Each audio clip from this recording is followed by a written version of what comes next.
Өлкө башчы Садыр Жапаров 29 сентябрда Изник шаарындагы 4-чү дүйнөлүк көчмөндөр оюндарынын ачылыш аземине катышты.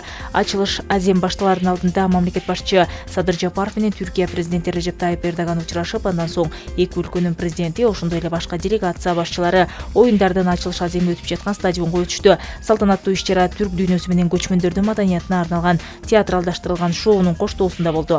Аземдин алкагында түрк дүйнөсүнүн чыгармачыл жана бий топтору чыгышты. Анын ичинде Кыргызстандан да 30га жакын маданият ишмерлери, анын ичинде Камбаркан фольклордук этнографиялык ансамбль, солисттер жана режиссердук топ өзөндөлөрүн тартуулашты. Мындан сырткары ачылыш аземинин алкагында оюндарга катышуучу өлкөлөрдүн парады да өттү. 4-чү дүйнөлүк көчмөндөр оюндары 29 сентябрдан 2 октябрга чейин биримдикти жана салтты сактайбыз, келечекке карайбыз деген ураандын алдында өтөт.